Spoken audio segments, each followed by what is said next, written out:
दो major categories है receptors की, एक को आप कहते हैं लिक्विड रिसेप्टर्स और दूसरे को कहते हैं मस्कुलिन रिसेप्टर्स। आप लोगों को याद रखिए ना, वो रिसेप्टर्स की लोकेशन याद रखिए, हम वहाँ पे पाए जाते हैं। For example liquid receptors CNS के अंदर मौजूद है, इस तरह मस्कुलिन सीएनएस के अंदर मौजूद है, दोनों में कॉमन चीज। Both type of receptors are located in CNS. थोड़े डिफरेंस है वो देखिए। लिक्विड इसके अलावा कहाँ पर है एडिशन वगैरह, जबकि मस्कुलिन में आगे 3-4 कैटेगरीज हैं, उसमें M1 मौजूद है, gastric tract cells and CNS में पहले डिस्कस किया। तो जहाँ रिसेप्टर मौजूद होगा आपने कुछ क्वेश्चन और सीएनएस से तो बता दी बात। इसके अलावा न्यूक्लियस रिसेप्टर मौजूद है आपके न्यूक्लियस के अंदर और न्यूरोमस्कुलर जंक्शन के अंदर स्केलेटल मसल्स। ठीक है, तो ये इनकी मेजर साइट्स हैं जहाँ पर ये पाए जाते हैं। इसका masculine receptors found in gastric tracts cell and cellular system. M2 are more prominent on cardiac cells and smooth muscles. M3 are metal, exocrine band and smooth muscles. M4 and 5 again.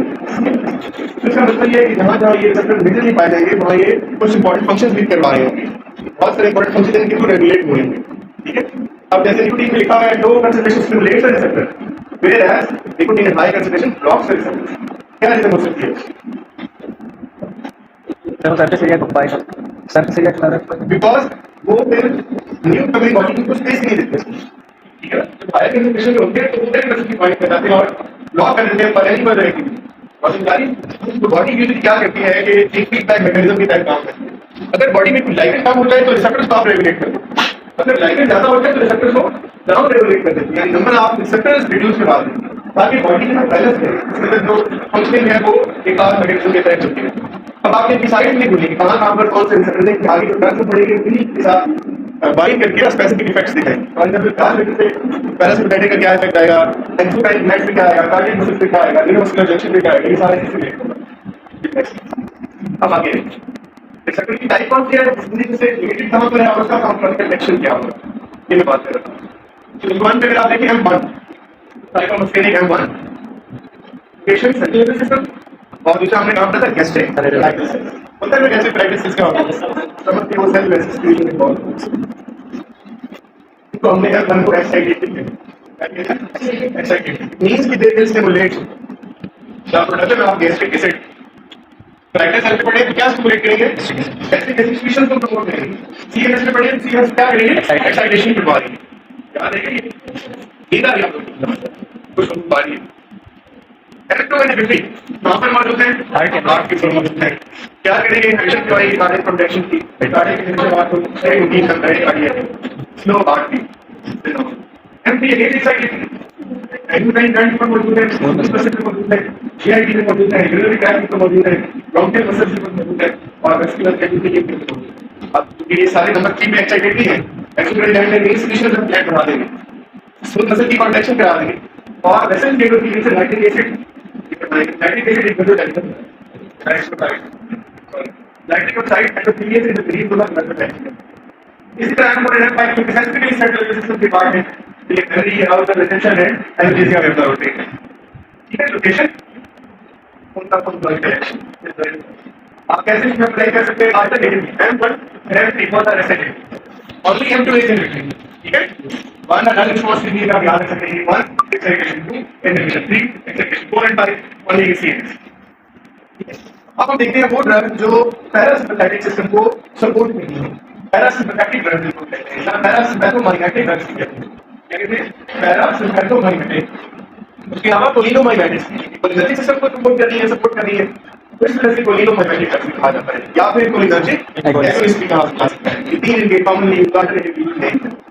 इसको आप briefly classify करें तो दो major classes में आप इसको classify कर सकते हैं। One is the direct acting, the other is indirect acting. Indirect acting में सब कैटेगरीज हैं, रिवर्सिबल इनहिबिटर्स और इरिवर्सिबल इनहिबिटर्स। आप डायरेक्ट कोलिन एसिड अब देखिए नाम से थोड़ा सा आपको कुछ याद आ जाती है। Direct acting means that they will directly occupy the places where acetylcholine was supposed to occupy. तो जाहिर बात है यानी डायरेक्ट एक्टिंग को विशेष मैकेनिज्म अडॉप्ट करेंगे जो किसने करना था, एसिटाइलकोलिन ने करना। इनडायरेक्ट एक्टिंग काम तो केवल हुई करेंगे लेकिन वो वाला चैनल फॉलो नहीं करेंगे जो एसिटाइलकोलिन ने करना था। तो इस वजह से डायरेक्ट एक्टिंग में एसिटाइलकोलिन इटसेल्फ, ठीक है, ये तो है ना ड्रग, पैराकार्बीन, कार्बोकोल और मेथानिकोल और सेमेटिन। इसमें ज्यादा स्पेसिफिकली यूज होते हैं पैराकार्बीन, मेथानिकोल, एसिटाइलकोलिन इटसेल्फ। इनडायरेक्ट एक्टिंग अगर देखें तो पहली है reversible inhibitors of acetylcholine acylase. अब एसिटाइल कोलिन एस्टरेज क्या चीज है? एक एंजाइम है जो क्या काम कर रही है? एसिटाइल कोलिन के एसिड लिंकेज को ब्रेक करती है।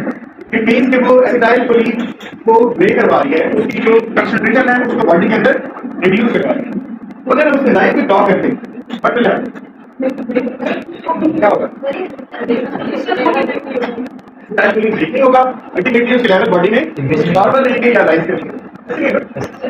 तो ये वो वाले इनहिबिटर्स हैं जो रिवर्सिबल इनहिबिट करते हैं। What is the difference between reversible and irreversible inhibitor? Sir reversible होते हैं जिनके इफेक्ट को हम रिमूव करवा सकते हैं। रिवर्सिबल वो होते हैं जो अपना एक्शन करने के बाद उसको लीव कर दें सबस्ट्रेट को, या अपने सेंटर को लीव कर दें। आप अगर काम करेगा जब इरिवर्सिबल होते हैं इनहिबिटर्स वो परमानेंटली बाइंड कर देते हैं और उसको परमानेंटली डिसेबल कर देते हैं।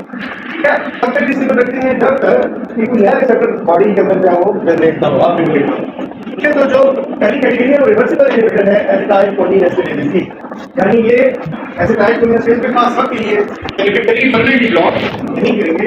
इट मींस कि इनका डिवीजन जो है उससे नहीं होगा। इसके एग्जांपल में शामिल है नियोस्टिक्वीन, ठीक है, फिजियोस्टिक्वीन बहुत कॉमनली यूज होता है और ये भी यूज होते हैं। तो आपकी क्लासिफिकेशन मेथड पार्ट की जो बुक है आपके पास क्लासिफिकेशन वाला टेक्नोलॉजी का पार्ट है, क्लासिफिकेशन और कई क्लासिफिकेशन।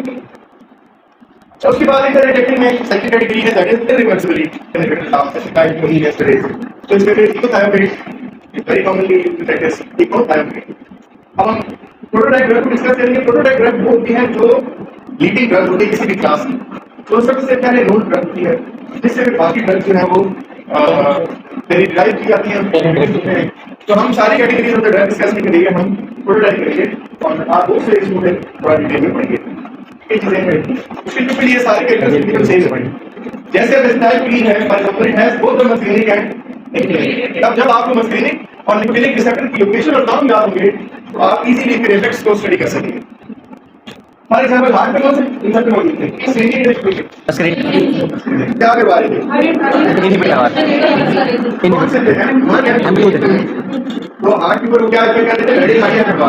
सिमिलरली एसिटाइल कोलिन जब इसमें लगेगी तो क्या करेंगे? Decrease in the heart rate and decrease in the cardiac output. What is cardiac output? Heart rate into stroke volume. ये इसके अपन definition है। एसिटाइल कोलिन क्या करेगा? जब भी बाइंड करेगा, जब भी बाइंड करेगा हार्ट के ऊपर तो उसकी क्या रिड्यूस करवा देगा? हार्ट रेट को। जब हार्ट रेट रिड्यूस होगा तो अल्टीमेटली कार्डियक आउटपुट भी डिक्रीज होगा। तो हम कहते हैं negative chronotropic and negative inotropic effect. This is mediated through M2 receptor. Chronotropic means to reduce the contraction of the heart, ठीक है, और inotropic to reduce the strength of the contraction, ठीक है। दोनों इफेक्ट काम हो जाएंगे। एक तो हार्ट की बीट स्लो हो जाएगी, दूसरा हार्ट जो है वो हाई पावर के साथ बीट नहीं करेगा, स्ट्रेंथ ऑफ contraction है वो भी रिड्यूस हो जाएगी, ठीक है। उसके बाद ब्लड वेसल के ऊपर क्या काम होगा? ब्लड वेसल M3 था, M3 और S3 क्या थे? सेकेंडरी थे। तो मैंने आपको बताया था सेकेंडरी जो थे वो ब्लड वेसल की एंडोथेलियन से नाइट्रिक ऑक्साइड को रिलीज करवा देंगे, लिहाजा वो क्या करवा देंगे? During of the blood pressure, during of the blood pressure by acetyl choline. और इसके बाद जीआई ट्रैक्ट के ऊपर कौन से रिसेप्टर्स हैं? मस्कुलिनिक से लेकर कौन से थे? M3 थे। गैस्ट्रिक कोलाइटिस सेल्स के अंदर मौजूद थे। वो M1 थे सर।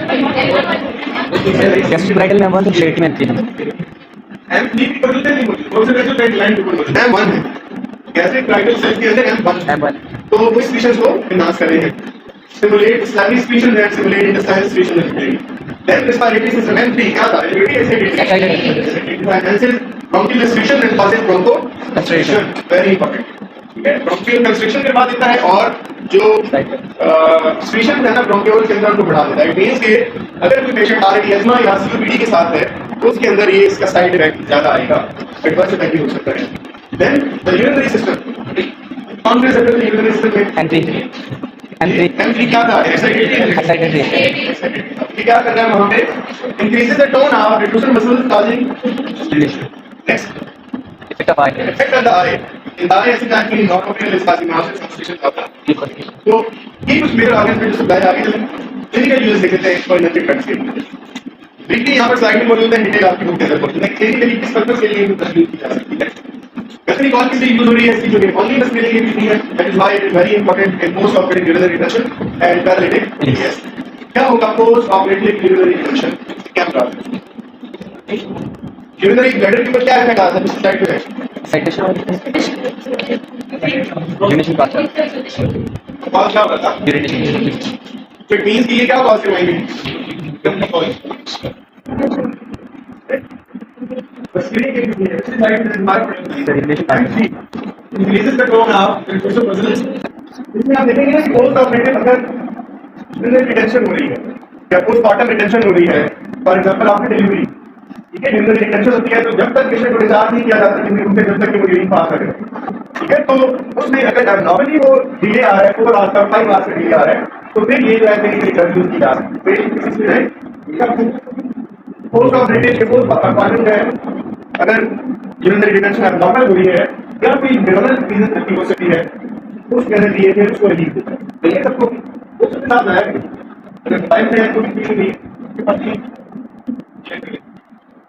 ठीक है तो आपने बुक के अंदर से ये चीजें लाजमी है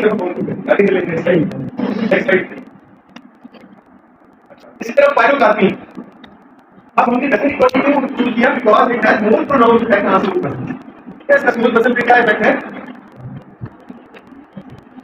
क्या इफेक्ट है मोर प्रोनाउंस्ड इफेक्ट पायरोकार्पी सेकंड नंबर पे फॉर एग्जांपल आप नॉन सिलेक्टिव मस्कुलर जब हम बात करते हैं नॉन सिलेक्टिव की तो समझते हैं कि ये खास रिसेप्टर नहीं है वो एक से ज्यादा रिसेप्टर निकालते हैं नॉन स्पेसिफिक तो क्लिनिकल प्रैक्टिस में यूज होता है treat xerostomia very dry mouth and glaucoma increase in intraocular pressure दोनों को ट्रीट करने के लिए एमसीक्यू में इस तरह की चीजें पूछी जाती है रिकॉर्डिंग करने Which one of the following drug is used to treat जीरोसोनिया which one of the following drug is used to treat post operative urinary retention ठीक है इसका कैसे यूज कर सकते हैं Lagopol number 3 it has both the muscarinic and proteinic action rarely used for therapeutic purposes because of its high potency receptor non-selectivity and relatively longer duration of action except in the high state then there is neostigmine improves muscle strength in patients with certain muscle disease such as paralysis or arthritis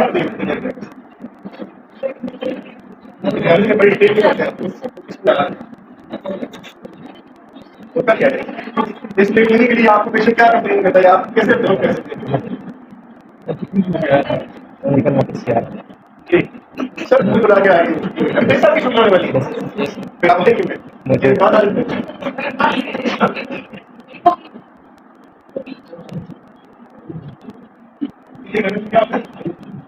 और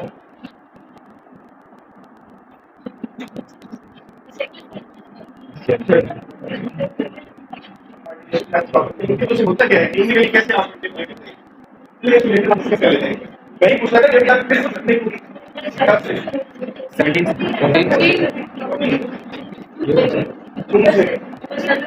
जून से कहीं आपका resume करेगा अगस्त में तो आप ये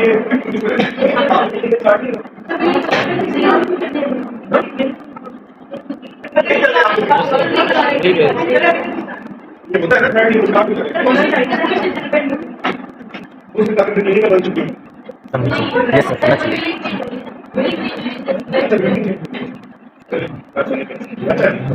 adverse effects of drugs क्या हो सकते हैं आपने इफेक्ट्स पढ़ लिए ठीक है मेरे ड्रग्स के इफेक्ट्स भी पढ़ लिए जिसमें वैसे ही बहुत सारे काफी एसिटाइलकोइन वगैरह आपने डिस्कस किए आपको एटीआर क्या हो सकते हैं इसके साथ वो जो कॉमन है वो भी और सुबह है वो भी एटीआर कॉमन होगी हाइपरटेंशन कॉमन हो सकती है क्योंकि हार्ट रेट गिरेगा तो ब्लड प्रेशर भी गिरेगा फ्लशिंग हो सकती है ब्रीदिंग डिफिकल्टी भी होगी फिर उसको कंसंट्रेशन करवाना स्वेटिंग होगी क्योंकि क्या के बाद स्पीशीज को बढ़ा लेता है ठीक है तो ये चीजें के साथ ये कोई नथिंग इंटेग्रल सेकंड क्लास है जो कि अपोज करेगी इसको कोई नथिंग सिस्टम को या एसिटाइलकोलिन के रिसेप्टर्स को अपोज करेंगे या फंक्शन ऑफ एसिटाइलकोलिन को तो इसमें कौन से आ जाएंगे लिपिड पार्ट्स आ जाएंगे ये रेफर करना है इसको लेकिन एक्सोबीन कोलामीन नाम से होंगे कॉमनली यूज होते हैं एक्सोबीन भी कॉमनली यूज होता है कोलामीन भी यूज होता है एट्रोटोपियम कॉमनली यूज होता है और पास लेक्टारेट भी यूज होता है एक कॉमनली यूज करते हैं एंटागोनाइजर ये पैरासिम्पैथिक नर्वस सिस्टम को अभी तो लेकिन को प्लस भी मैकेनिज्म ऑफ एक्शन इनका क्या है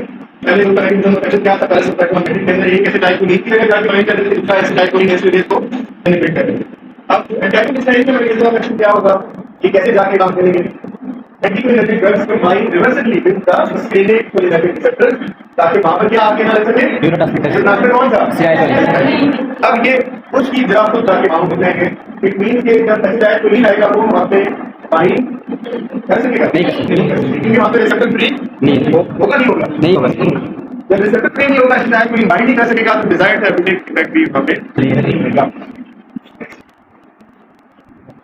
एट्रोपी क्या होता है एक प्लांट से एट्रोपा पैराडोनस किस सेक्टर में इस प्लांट से एट्रोपा पैराडोनस ठीक है। इसके इफेक्ट्स देख लेते हैं जहां पे एसिटाइल के इफेक्ट्स थे सब कुछ अपने एग्जांपल आई को क्या कर रहा था कैसे ना रखो ये क्या करेगा जीआईटी क्या कर रहा था इंक्रीज कर रहा था मोबिलिटी बढ़ा रहा था ये उसका अपोजिट करेगा डिक्रीज करने का जीआईटी और एटलीस्ट बानोडी के तौर पर यूज किया जा सकता है बीच में जब रोड पे और अपनी हाई सिंह का नाम सुना है बस तो पान यस सर के अंदर लगे हो हार्ट अटैक है ना बस तो पान से बहुत ज्यादा बात है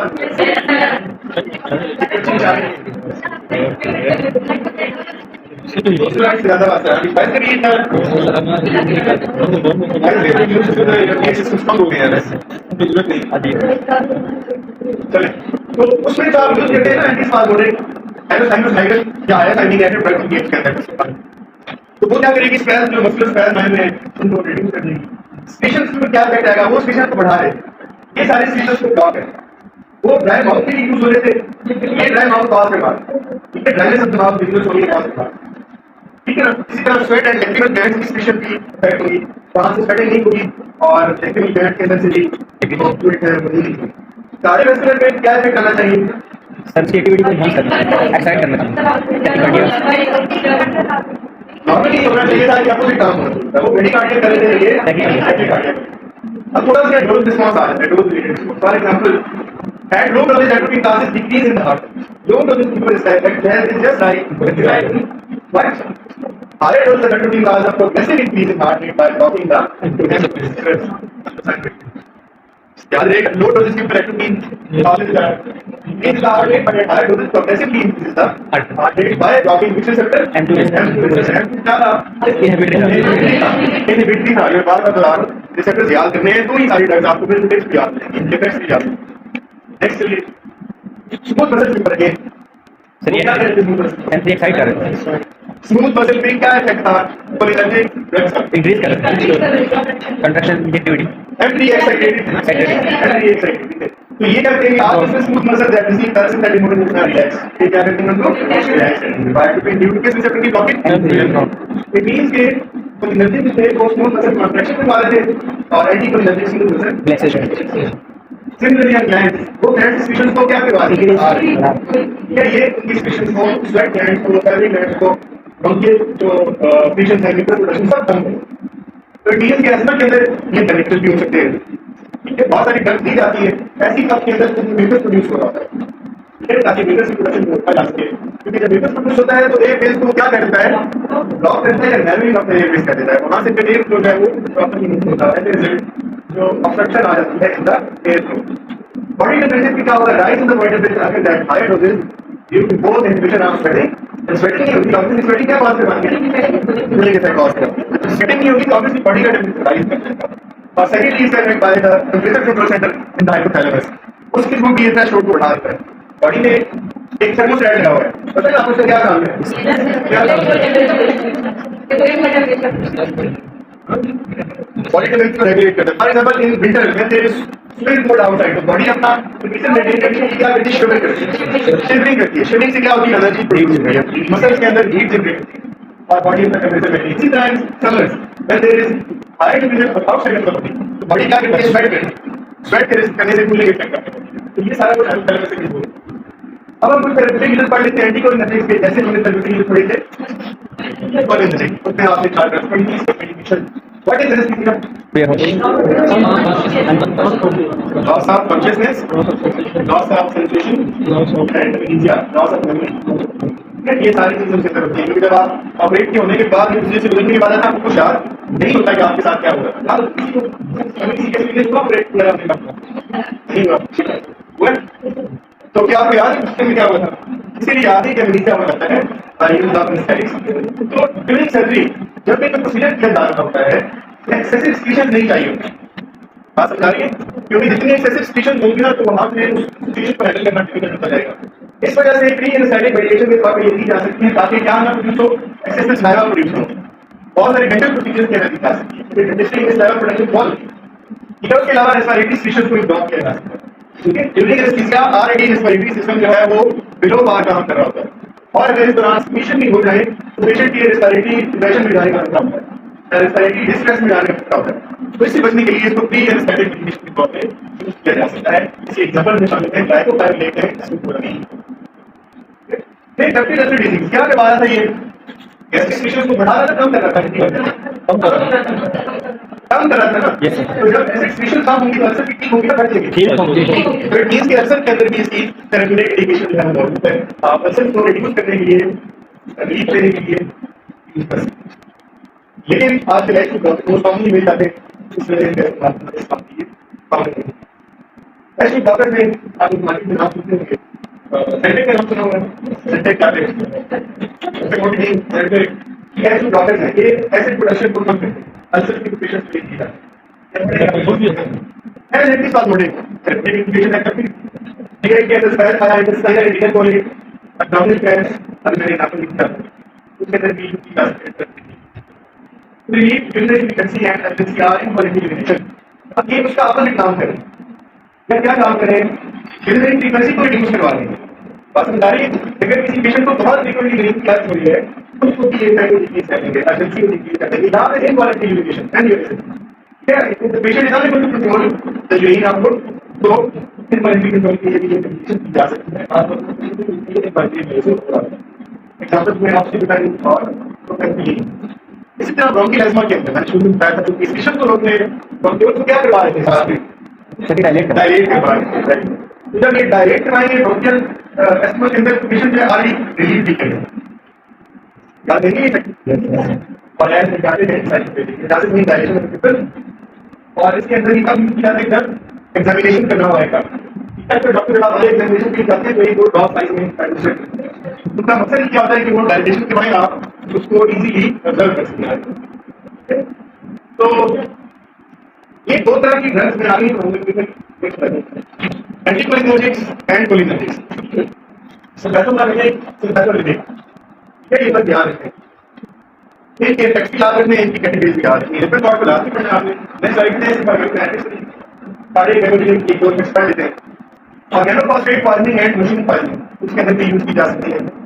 जो डिटेल्स स्लाइड में ना हो फिर तब उससे आपने एज एंटीडोट फॉर पॉलिनेस्टिक इलनेस, अगर कोई पॉलिनेस्टिक इलनेस एक्सेस में चला जाए मटेरियल तो main use for treatment of organophosphate such as insecticides and other cases. ये ट्रीटमेंट ऑफ एक्सेसिव स्वेटिंग, बहुत सारे पेशेंट में ये केसेस होती है एक्सेसिव स्वेटिंग की। आप किसी स्वेट उठा कर जाता सर के अंदर भी न्यूज होती है, ठीक है, जो खाना खा रहे होते हैं खास तौर पे, तो पेशेंट कैसी चल रहा हो उनके साथ जो है वो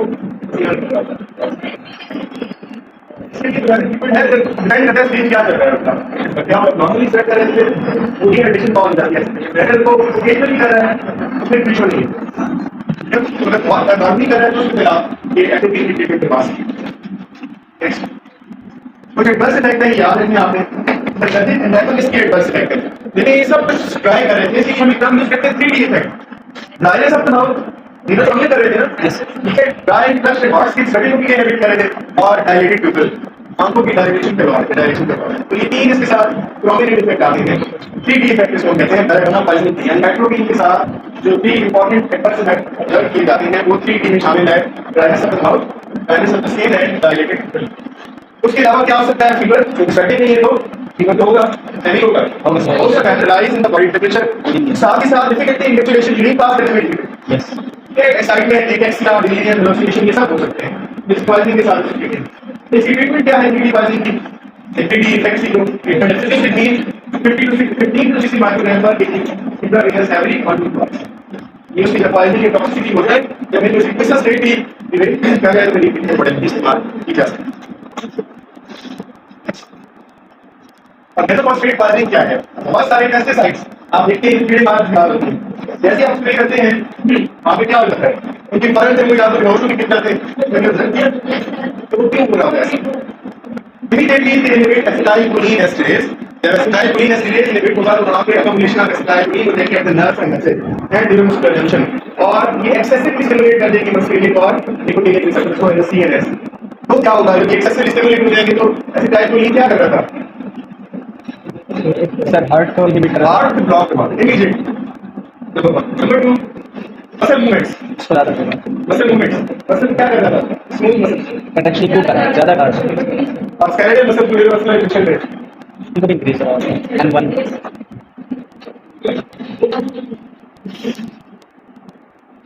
और कैलोफॉस्फेट पॉइजनिंग के अंदर जब एक्सेसिवली टू पेस्टिसाइड या कोई ऐसा ड्रग दैट इनहिबिट एसिटाइलकोलिन ये वहां पे एमुलेट करवाने का दो जगह पे साइनेप्सिस के अंदर और एनएमजीएस के अंदर जब वहां पे एसिटाइलकोलिन एक्सेस में चली जाएगी चाहे वो मस्कुलर मोड या फिर लेकिन आपने पढ़ा था एसिटाइलकोलिन दोनों बिल्कुल ही इफेक्ट करती है तो वो सीएनएस को डिप्रेस कर देगा सीएनएस के अंदर और इसी तरह heart rate block reduction in the heart rate contraction or immediately heart attack is present the reactivation of acetylcholine is phase period starting from 9 minutes की make and with acetylcholine में इतना ज़्यादा acetylcholine नहीं चाहिए होता ना तो कम की बात करना है या तो हमने क्या करते हैं अगर हमारे पास केस पेशेंट में पॉजिटिव होता है तो फिर इसलिए reactivation जरूरी है और इसलिए हम प्लानिंग और ब्रेन यूज करते हैं और अगर चूंकि सीएनएस में पेनिट्रेट नहीं कर सकता इसलिए सीएनएस के इफेक्ट्स को इतना ज़्यादा आपस की लाएगा जो बाकी इफेक्ट्स हैं पेरिफेरल इफेक्ट्स जैसे हार्ट के ऊपर इफेक्ट है मसल के ऊपर इफेक्ट है लंग्स के ऊपर इफेक्ट है वो कोई बात नहीं है ये देखिए पड़ेगी आपकी सारी याद में बस इस सब समझे तो बाद में दूसरे से पढ़ेंगे तो स्लाइड करता फिर आप सेक्शन में वापस आइए बोले जाने के सेक्टर्स पर चलना है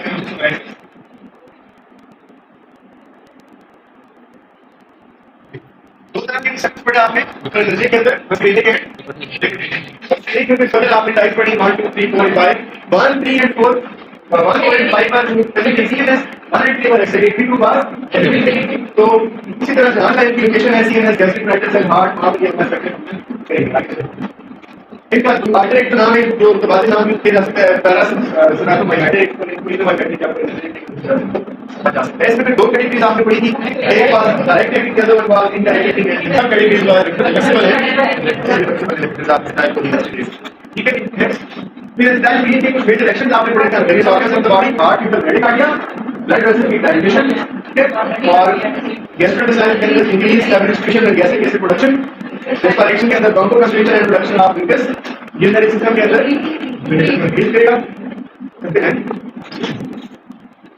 इनके बीच आपका एनर्जी ड्रग लेकिन और more pronounce I mean effect on smooth muscle ज्यादा फोर्स और radio force part of urinary retention को ट्रीट करने के लिए यूज हो रहा था पाइलोकार्पिन ड्राई माउथ जीरोस्टोमिया को ट्रीट करने के लिए यूज हो रहा था कार्बोमोल कितना कॉमनली यूज होता है यूज होता है बट ग्लूकोमा को ट्रीट करने के लिए mostly main use for missing and gravis muscle disease rate के साथ क्या हो सकते हैं सिस्टमिक बहुत रेट होते हैं ये कॉमन यूज का भी हो सकता है hypertension irritation infection Then there is a classification of energy independence or parasympathetic criticals. These include activities scopolamine in the higher peak where example the hyosamine की effort हो गया शामिल है next. ये प्रपोजल बना प्लान है यहाँ से ये एक्टिविटी के साथ आपकी परसेंट स्कोर हुआ. अब इसके सारे इफेक्ट को भी आपको दिख रहा है ड्रग्स इसी टाइप का ऐसे टाइप ठीक है. फॉर एग्जांपल आई के ऊपर ये गैसेस डायलिसिस फर्स्ट के बाद है कि decrease in gastric motility and acid production excretion xerostomia के बाहर है ये स्वेटिंग को रोकता है लेकिन एक्सक्रीशन को रोकता है सीवीएस के अंदर इसके बड़े डैमेज इफेक्ट्स होते हैं इनिशियल डोजेज ये सेम इफेक्ट होता है जैसे एसिटाइलकोलिन एंड आयोडीन का ब्लॉक करता है एक्टिव इफेक्ट को और आगे को बाद स्मूथ मसल के अंदर इसका क्या इफेक्ट आएगा रिलैक्स वाला एक्टिविटी कैपेसिटी का भी ब्रेन में डिक्रीज लेकिन इनकी प्रेशर बॉडी टेम्परेचर राइज कर जाएगा अगर आप सेटिंग में कुछ भी बॉडी टेम्परेचर राइज करता है तो हम बताऊंगा कि मोस्ट सुटेबल रीजन सर वो सेटिंग को कम सेटिंग ब्लॉक हो गया है हेल्थ में स्टार्ट है रेगुलेटरी सेंटर ठीक है therapeutic indication realistic medication practical को ट्रीट करता है स्पेल्स को रिलीज करता है उनके नजर के रिलीज होता है प्रैक्टिकल और साइकोलॉजिकल एक्सप्लेनेशन एस्कार्डिक मेडिकेशन के भी यूज कर सकता है अगर कॉन्सेप्ट बाइंग में treatment of excessive sweating social treatment में क्या होता है बड़ी time out dry skin and direct pimple उसके साथ सोशल है ट्रीटमेंट क्या था पेन किसी में फिर physiological need and mass I